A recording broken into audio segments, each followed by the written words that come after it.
All right, well, good afternoon and welcome, everybody. Thank you for joining us today. My name is Andrew Doffney. I'm the Instruction and Outreach Librarian at the New Jersey State Library. And it's my pleasure to welcome back Amanda Griffith from the Credit Union of New Jersey. She's a financial well-being impact officer, as well as a certified credit union financial counselor. She's done a lot of presentations for us in the past, so we're happy to have her back. And today she's going to be talking about the psychology of spending. Essentially, why do we spend the way that we do? What are the tricks and things that different companies will use to get us to spend? And how can we kind of better understand and manage our spending habits? Before we jump into our presentation, I just have a few housekeeping items to go over. First and foremost, we will be taking your questions at the end of the presentation today, but please feel free to submit that anytime using the Q&A or the chat feature in the Zoom dashboard. As always, there's a survey available at the end of the webinar, so if you have time, we ask you please complete the survey. We really, truly appreciate any and all feedback that you can give us. And if you want more information on financial well-being, the Credit Union of New Jersey has a fantastic financial resource center available at the web address on the screen there. I'll send that out in the chat momentarily so that you have a live link to it. And I encourage everyone to visit that at your leisure. And then one last thing I want to go over is just a brief overview of the Zoom dashboard. This is what your dashboard should look like if you're using a PC or a Mac. If you're using a mobile device, the dashboard may look a little bit different, but all the features will still be there.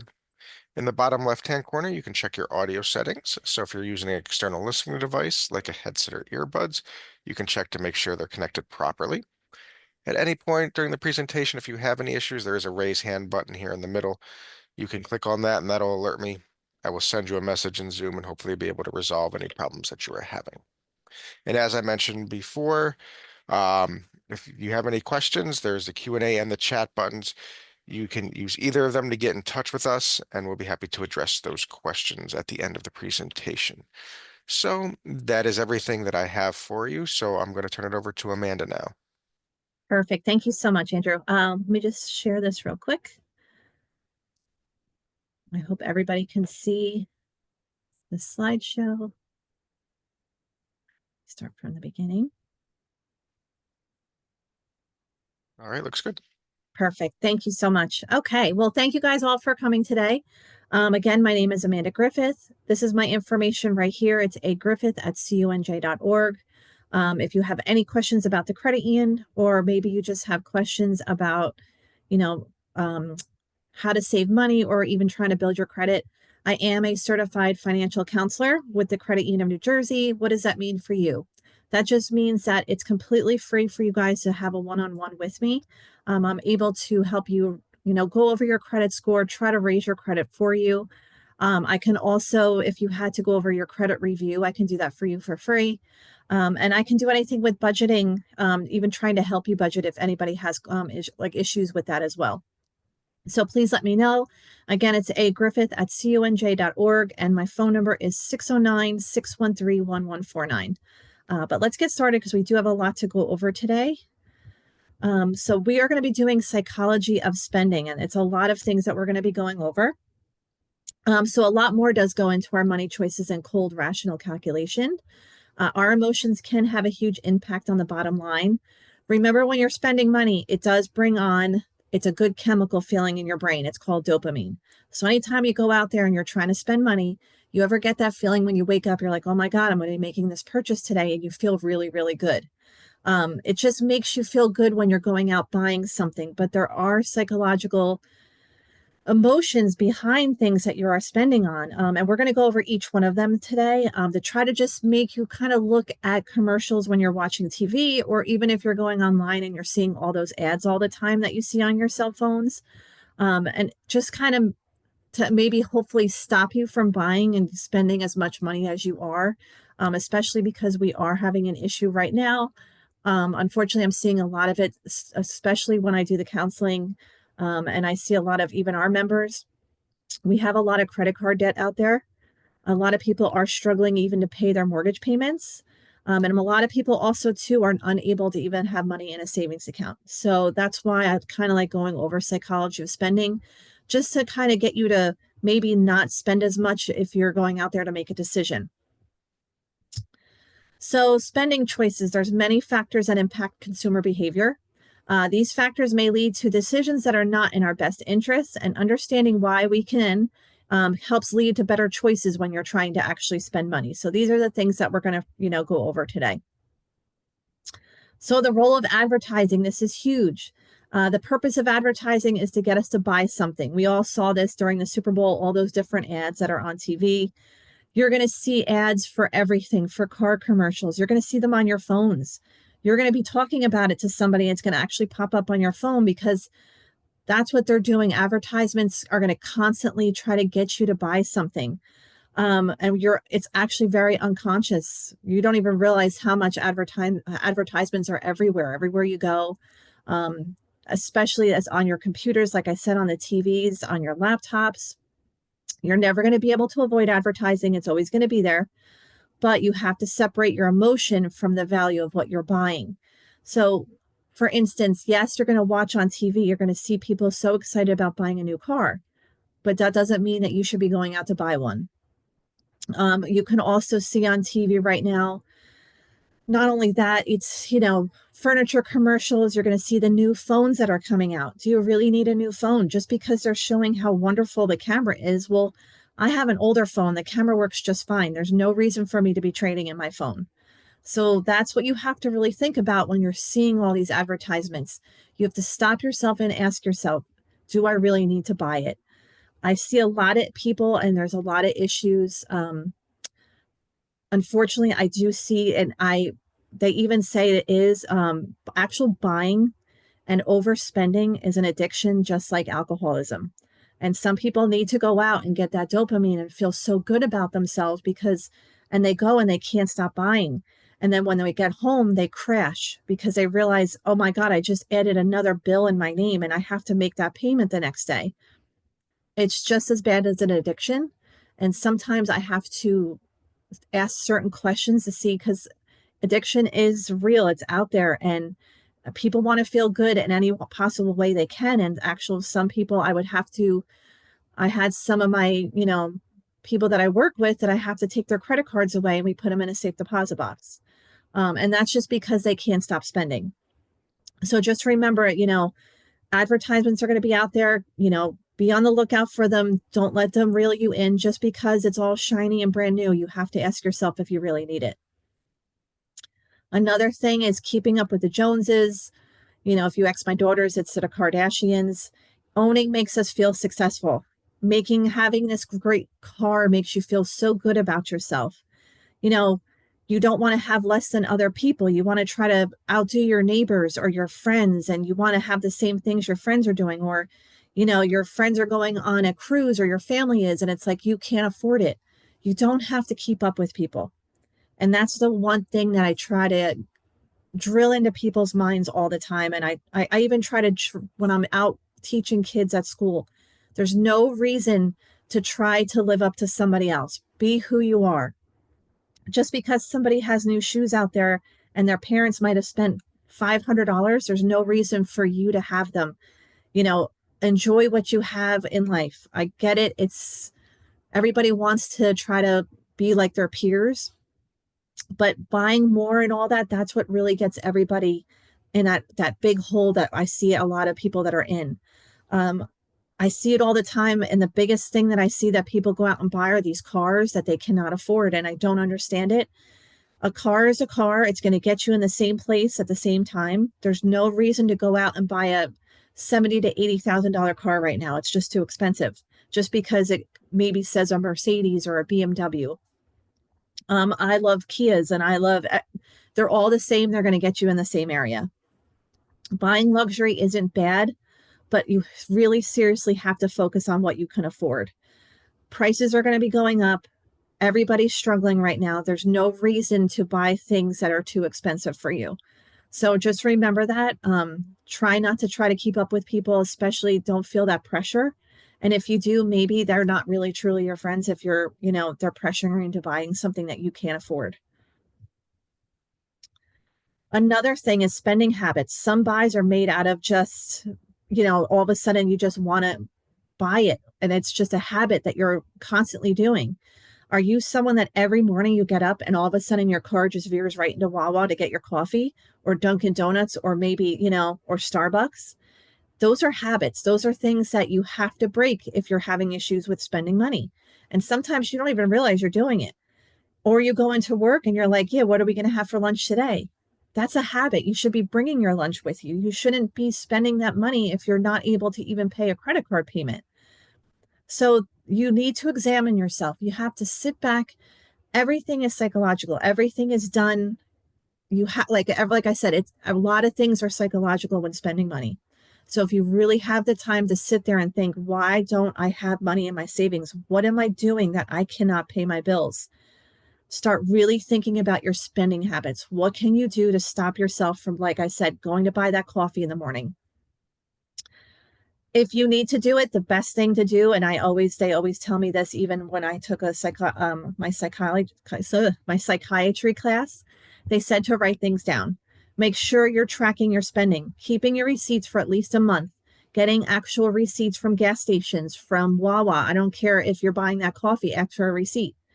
Right, bring all that home and look at it at least a month's worth, because that's going to give you the idea of where you're spending all that money is. You have to track it. You have to try to budget and see, what am I really spending the money on? And determine if your needs are real or they're perceived. Make sure it's a need or a want. And this is something I'm even trying to teach kids right now in first and second grade about needs versus wants, that you have to understand. Is a coffee in the morning at Wawa a need or a want? It's a want. You can make that coffee at home.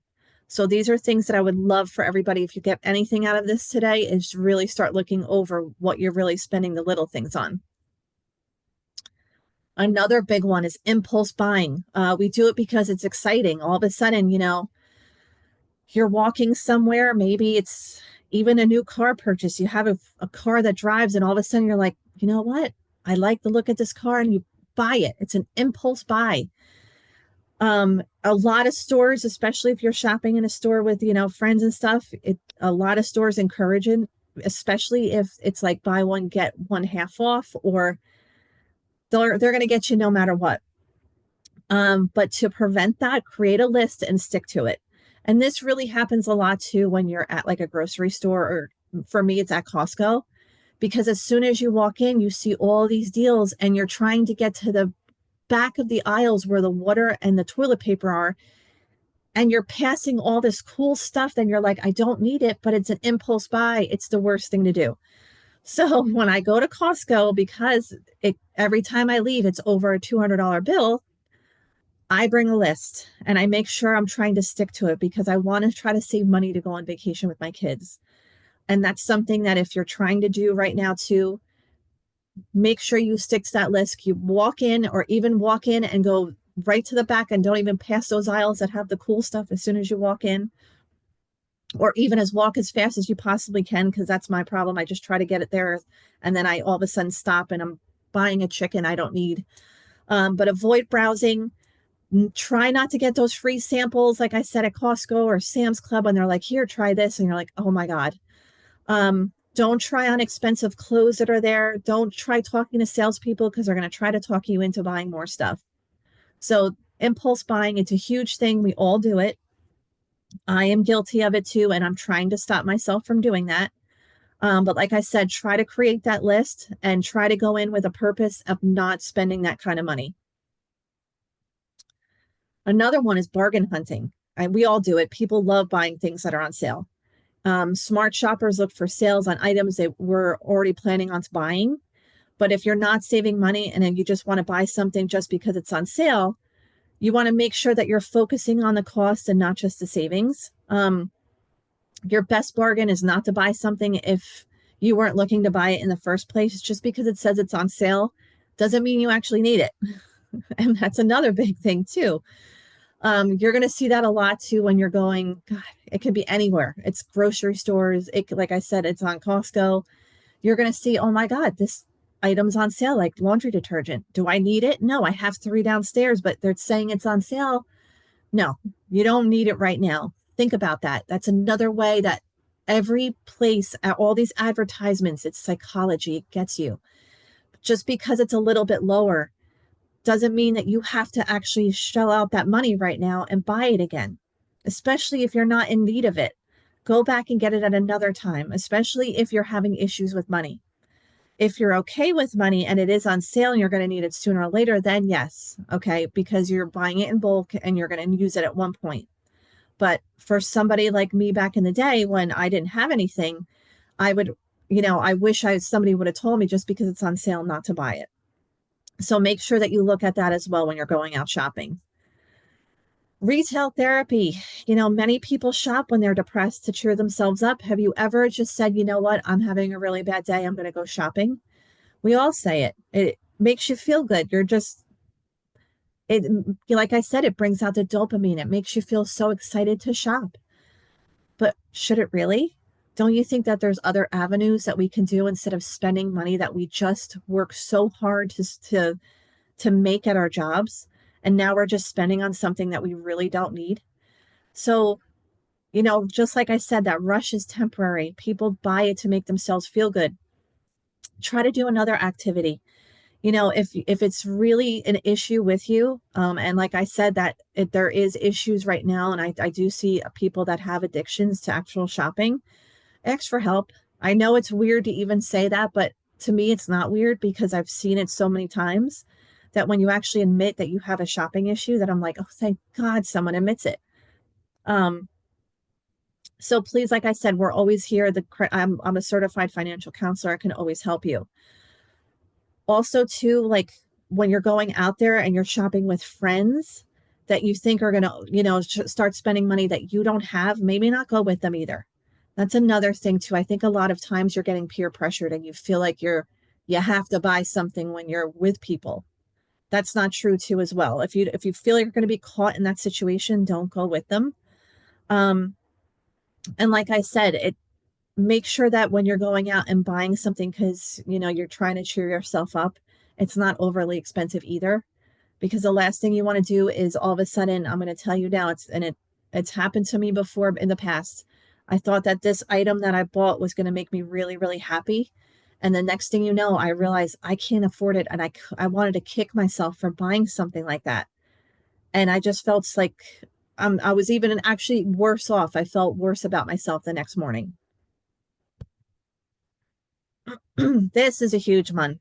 This is something that I try to explain to, seniors all the time. You're using money as love. You are spending money on someone to make them think that, to show them that, you love them. That is not love. Spending money on somebody is not love. I see it happen all the time in relationships. It just because you buy someone something that's big doesn't prove that you love them.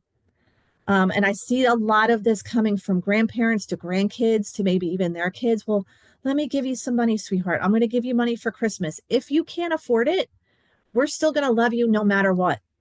So stop giving your kids money. It doesn't prove that you love them any less. And you are not an ATM to your family and friends. It's going to do more harm than good, and they're going to have their hand out all the time if you keep on giving them money. That is one big, huge thing that gets me so upset because I'm like, stop handing out money to people. And a lot of the seniors that I do this with, and I see a lot of them doing it all the time. Well, I feel bad, so I give my grandkids some cash. No, you don't have to do that. That doesn't prove to you that, that just, yes, it might be their birthday and stuff. That's great. But other than that, there's really no reason to, you know, hand them cash all the time. Gifts are preferred. Give them something they can play with. Or, if you're married to someone or you're dating someone right now, just because, like, don't think about buying them the fanciest restaurant or, buying them expensive phones and stuff. I tell this even to my daughters who are 13, if they do start dating, don't start spending money on your boyfriends and stuff because that doesn't prove that you love them. And a lot of people, I think, are very trapped in the idea that money is the same thing as loving somebody when you're giving them money all the time. So really look into your situation, really talk to your family about that. And if you have people that that are just, handing people cash all the time, try to get them to stop. I see so many people acting as ATMs, and we're not. We work hard out there, and there's no reason to hand over money that quickly. So spending versus saving, we often put immediate desires first, just because it's instant gratification is more appealing and savings is always delayed. Try saving today. Try doing direct deposits because the sooner you're saved, the more you're going to have.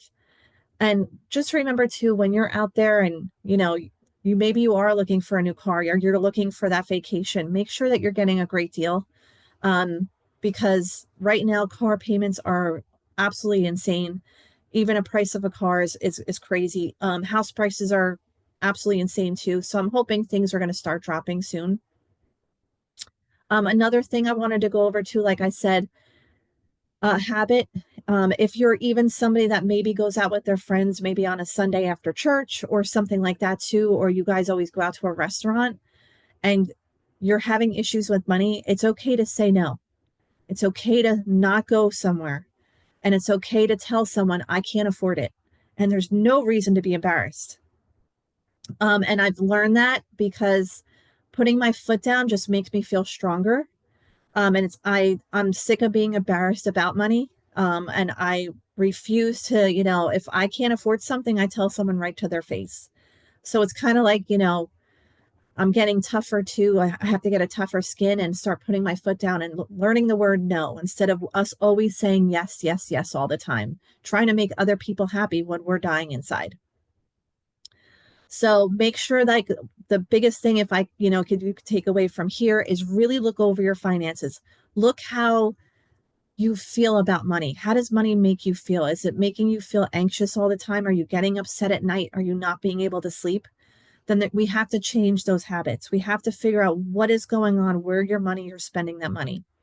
And it's really easy to do, but like I said, you have to start saving receipts now for at least a month.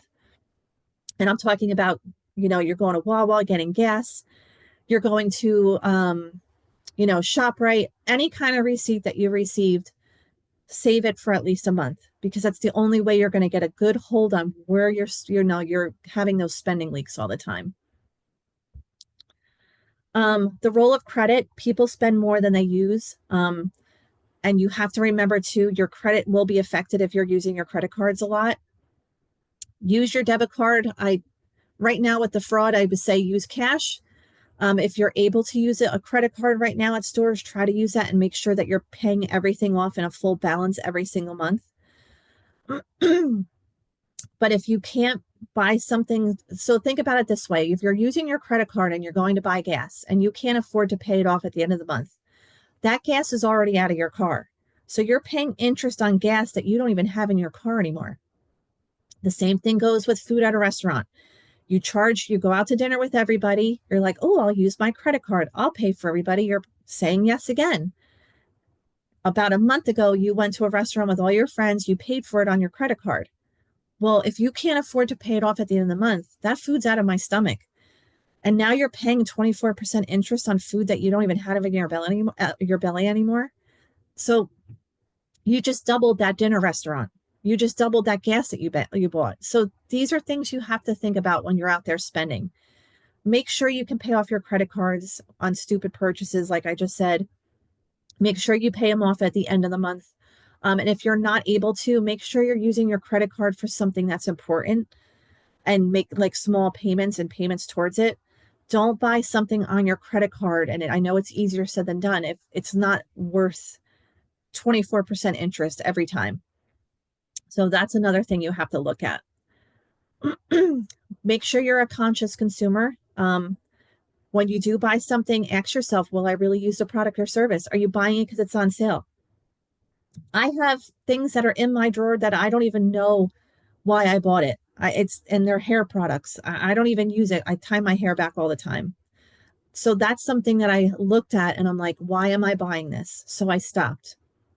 Ask yourself, what are the motives for making the purchase? Do you own anything else that provides the same use? I don't need a hair straightener. I already have one. Why would I buy a new one? Because it's at the mall and they're asking me to straighten my hair. I don't need it.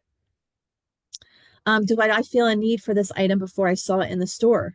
Are you buying it? Did you actually need the item? Are you just buying it because you saw it on sale? Like I said, when you're walking down Costco's aisles and you see all of a sudden, like, I don't know, you could buy a conditioner and shampoo for like $12. Do you really need it? Do you already have it? No. Ask yourself too, what are the financial and emotional costs of the purchase and can I really afford it? Why are you buying the item? And a lot of people don't ask themselves that. What is the emotion that I'm feeling while I'm buying this item? It's a weird thing to ask yourself, but sometimes you have to if it's a big purchase.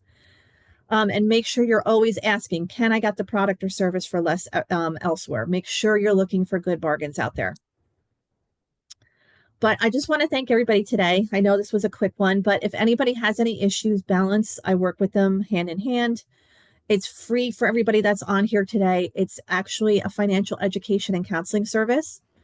We do money management, counseling, debt repayment options, credit report review, and so much more.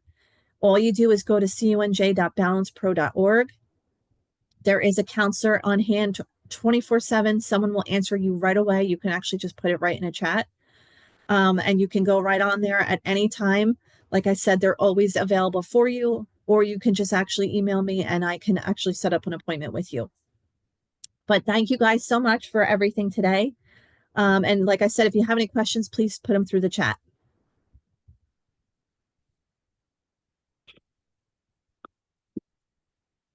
You so much, Amanda. If You're anybody welcome. does have any questions, please feel free, as she said, put them in the chat or the Q&A, and we'd be happy to address them. I was on my online banking and saw the symbol X and FB. Was told that it was only in advertisements. Why are billionaires advertising on my banking site? Oh my God. XFB? X and FB. Huh. Yeah, I don't know why they would be on your banking site or why they're advertising on there. Um, Wait, real quick, is this something like when you go on your actual mobile, your phone, your actual cell phone, it's popping up there? Is that what they're asking? I'm sorry. I'm not sure if maybe they're seeing the symbols for, I'm assuming X and Facebook. It might be the bank's Oh, social media accounts that they're yeah, trying to, they're but trying, they might be like, is it, hopefully it's not the credit unions because I'm going to say something. They shouldn't be advertising that.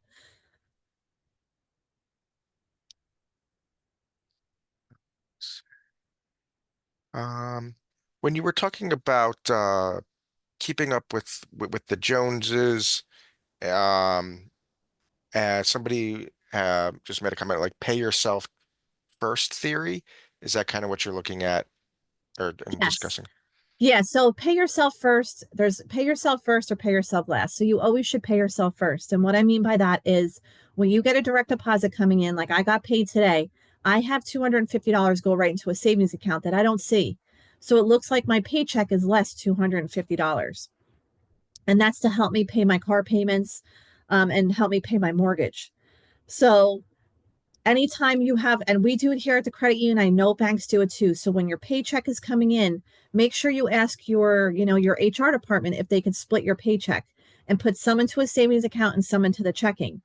If you have issues with spending your money, though, I would say maybe have it go to a different financial institution, into a savings account so you don't touch it. But that's paying yourself first. It just means when you get the direct deposit, before it hits your bank account, it's already split and money's going into your savings and then the rest goes into that checking. So you're paying yourself first before you pay any of your bills.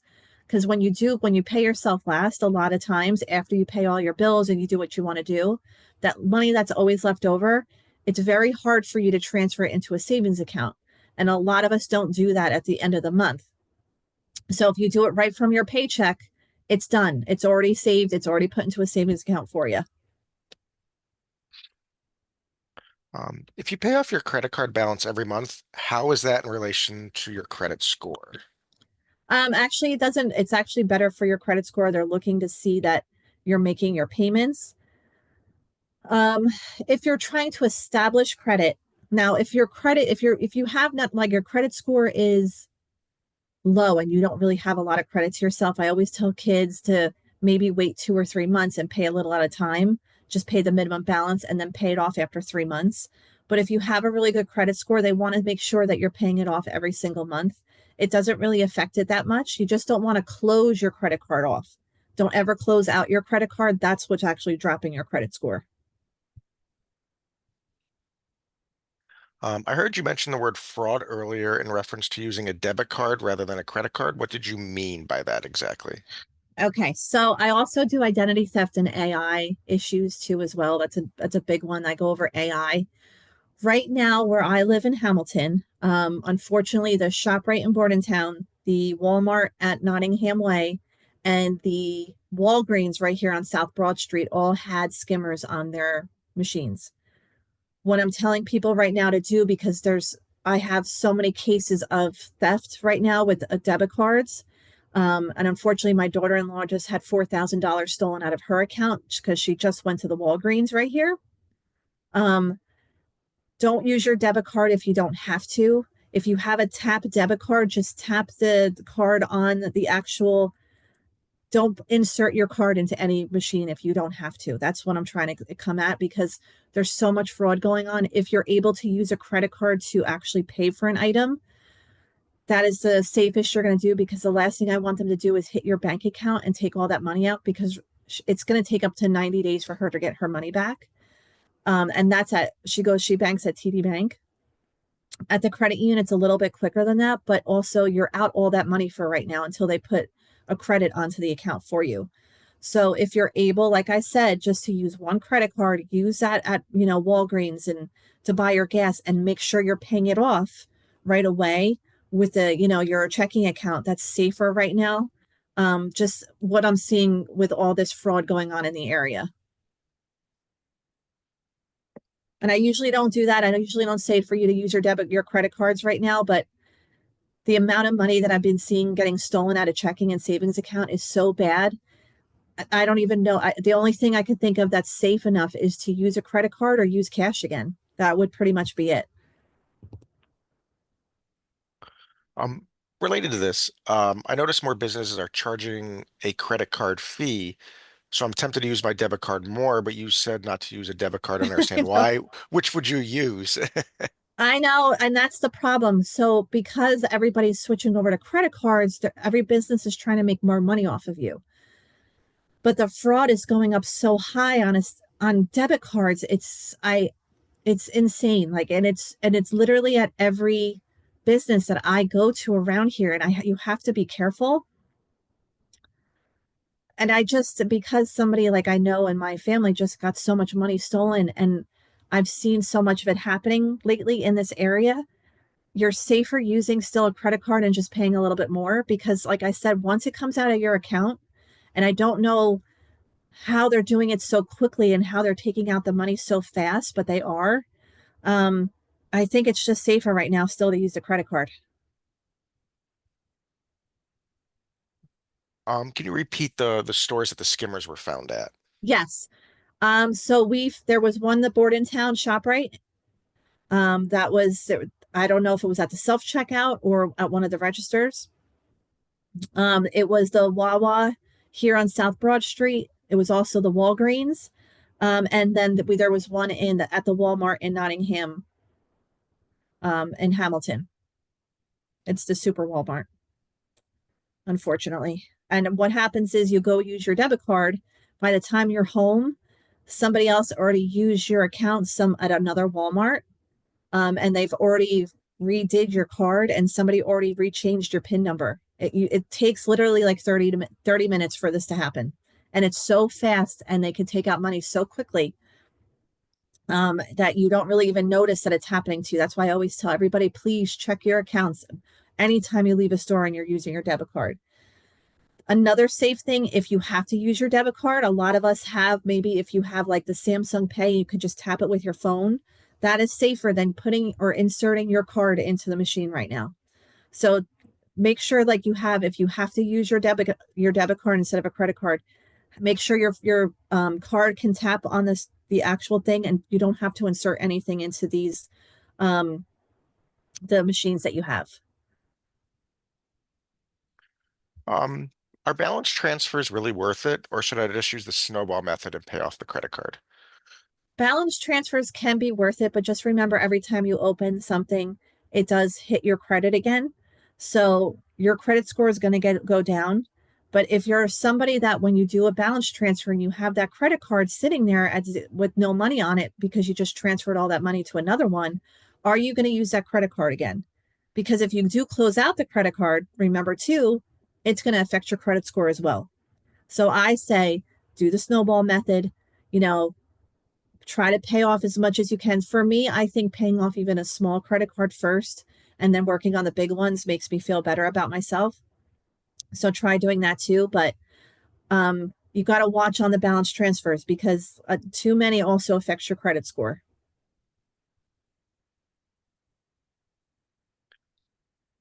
Um, my credit union charges $10 if I don't use the debit card. Is there a way around this, especially in the light of the fraud?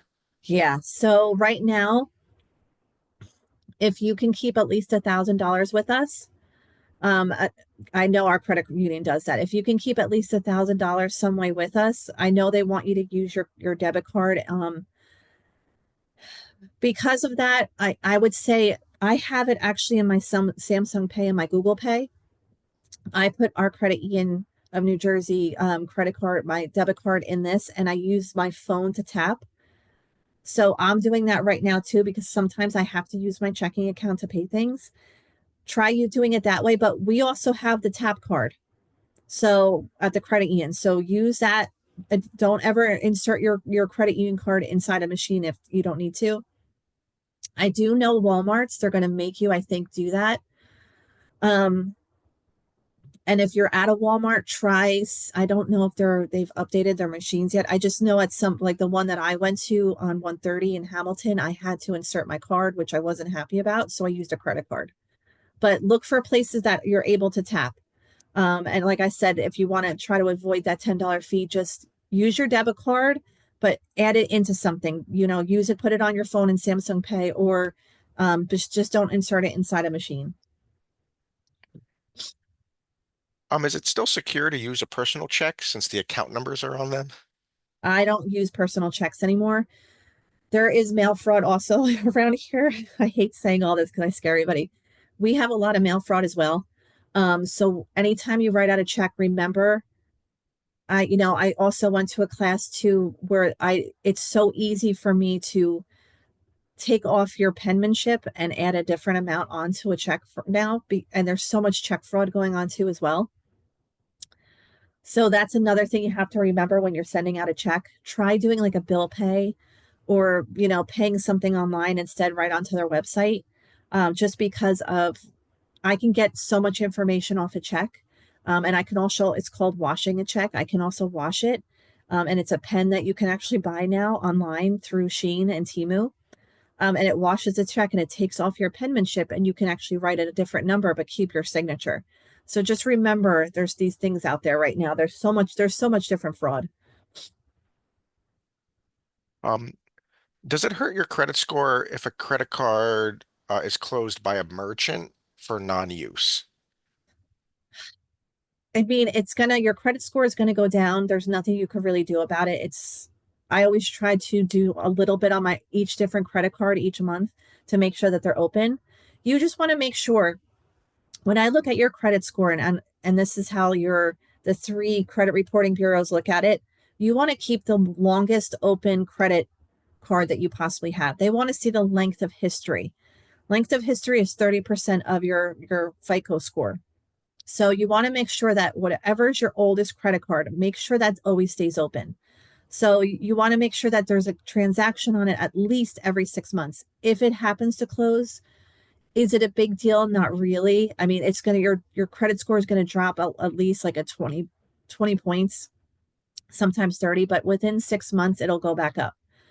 It's just you gotta, like I said, it's not a horrible thing, but you want to make sure that the only thing you really want to make sure is that you have at least the credit card that's your oldest, it stays open. Because you want to make sure that your length of, your credit history is, stays the same. Because I went bankruptcy, I'll just tell you a story real quick. I went bankrupt back in 2016 due to a divorce. And from that point on, it wiped away my credit history and I had to redo it all again. So it took a very long time. And it keeps on saying my credit history isn't old enough. So I'm waiting for, I opened one credit card as soon as I went bankrupt. It was only for like $300 and I've saved it ever since and I won't close it just because I want to make sure that I can build up my history again.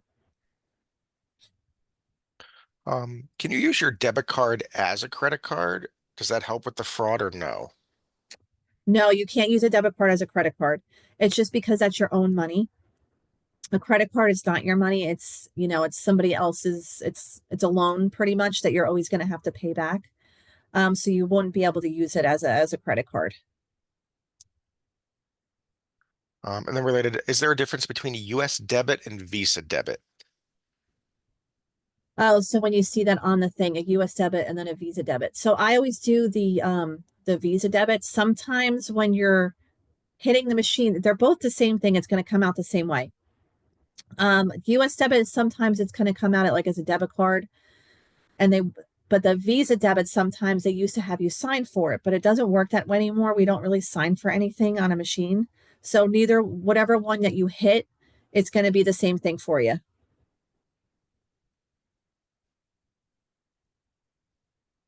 Um, are It says, are using RFID devices help against credit card fraud? The RFID devices. Um, I think those are with your pocketbooks and everything. Let me see. Yeah, so those are the blocking, those wallet blocking that we have in our wallets and everything that I buy online. Um, that does help. I have one in my pocketbook. That's where I keep all my credit cards. Right now, the scanning of the RFID with your wallets and stuff like that, it is helping when you're walking, but a lot of us aren't walking like we used to in a mall and stuff. Everything we're doing really is online, so it's not really, but it's good to have. It's good to have a wallet. It's good to have, I have a big wallet that I bought on Amazon with that in there. So yes, it still does help. But a lot of things are done online now, so that doesn't help in any way from that point.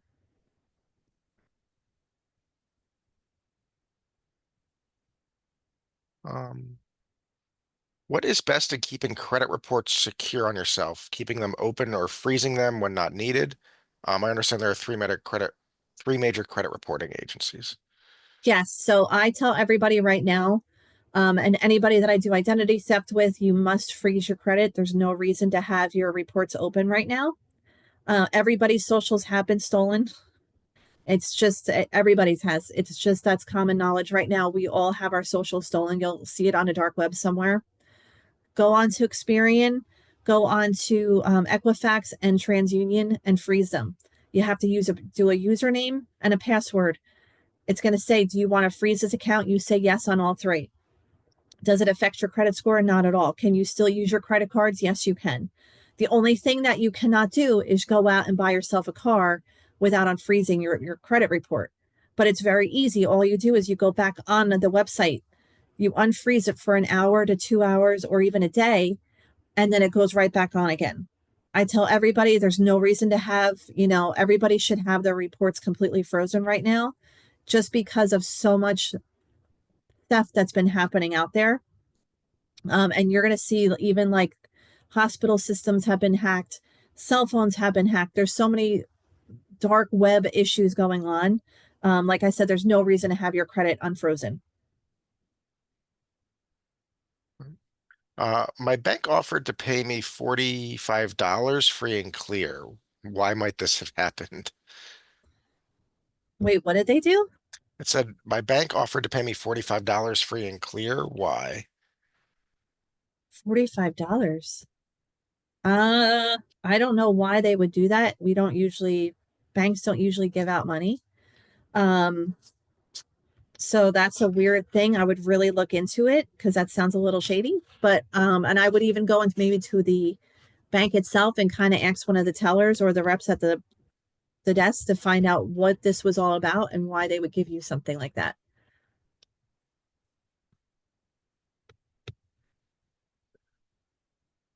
Um, I go to an arena that doesn't take cash. It has a machine where you can put in cash and get a card. Is it worth it to use this as a credit card? Um, so you go to, let me see. Yeah, see, I would use a credit card. Do you mean like if, oh, so you have to put cash in the machine and then give you a card? I mean, I would try to say maybe use a credit card instead. Um, maybe do that instead on, with the credit cards. But can I get a credit card? Is this worth to use a credit card? Is it worth it to use a yes? So use a credit card. I would think it's worth it to use a credit card at that place. You don't want to take cash to an arena, especially because of you don't want anyone stealing out of your pockets. You don't want to use a machine to get a card. I would just bring your own credit card with you. I just think that's a little, you don't know who else uses those machines there or what's going on with it. Um, what about freezing credit reports and social security information for kids and youth? Yes.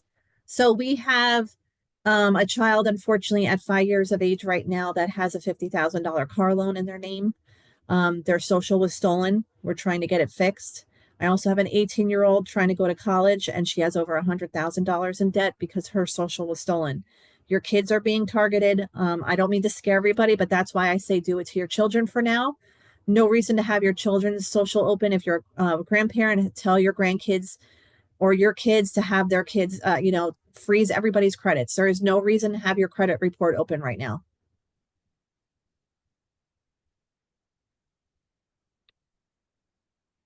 And to Um, do so, just so you know, it's completely free. They don't offer, they're not asking you for any money to actually freeze them. There is no cost to this at all.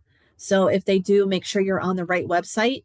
And I always tell everybody to go to annualcreditreport.com. That is the free one to go to. do all three credit agencies offer both free and subscription options to enroll in their agency? So they shouldn't. You shouldn't have to pay a fee to be, like I said, with their reporting agencies. It should be completely free for you. You can sign up for a subscription for them to actually monitor your credit reporting, and to make sure there's no fraud. You can sign up for it, but you can do that all yourself by just freezing your credit report because nothing can come through.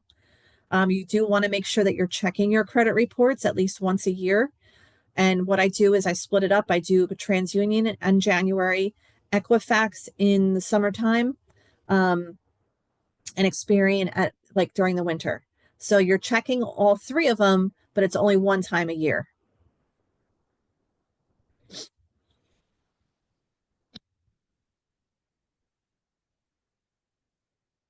All right, I don't see any other questions now. Anything you would like to close with, Amanda? Nope. I just want to thank everybody again. And if you have any more questions, please reach out to me at the agriffith@cunj.org. I will happily answer any questions you have. I can even go over your credit report or even help you try to freeze your credit reports for you. It's really easy and it's completely free. Well, thank you so much, Amanda. Somebody asked, what is LexisNexis? That's like a library subscription database that deals with like law and a lot of other things. So um, it doesn't really apply to yeah to anything here. But yeah, but thank you so much, Amanda, for presenting again and sharing your stories as well as these tips and tricks to consider.